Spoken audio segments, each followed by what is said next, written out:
Hey guys, আসসালামু আলাইকুম। কি অবস্থা সবার? যেরকম বলছিলাম যে আগের দেশি কবুতরগুলো বিক্রি করে দিব, সেরকম দেশি কবুতরগুলো কিন্তু আজকে যে বিক্রি করে দিয়ে আসছি।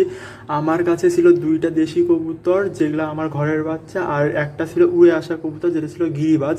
তো গিরিবাজ কবুতরটা বিক্রি করছি আমি 150 টাকা দিয়ে, আর গিরিবাজের সাথে দেশি জোড়াটা বিক্রি করছি আমি 250 টাকা দিয়ে। সো মোটমাট 400 টাকা।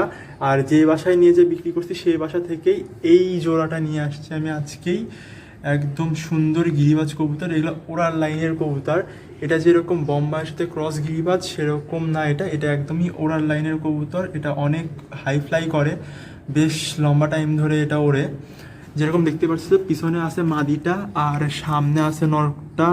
আনার পরই কিন্তু আমি গোসল দেওয়া দিছি, আর এটা অলরেডি শুকায়ও গেছে।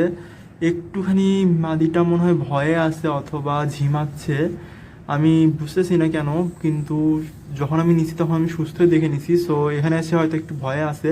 আর নরকবুতরটা বেশ ফ্রি, অতটা ভয়ও করে না। নতুন জায়গায় এসে হালকা একটু ভয় করতেছে। আমি কিন্তু অলরেডি গ্রিড দিয়ে দিছি আর খাবারও দিয়ে দিছি। যার কাছ থেকে নিছি সে বলে দিছে যে গ্রিডটা দিতে, কারণ সে অনেক দিন ধরে গ্রিড খাওয়ায়নি। আশা করতেছি গ্রিড খাওয়ালে খুব তাড়াতাড়ি ডিম পেড়ে দিবে। আর এ পাশের যে কবুতরগুলো আছে সেগুলো কিন্তু অলরেডি ডিম পেড়ে দিয়েছে। আমি তোমাদেরকে এগুলোর নেক্সট আপডেট খুব তাড়াতাড়ি জানাবো।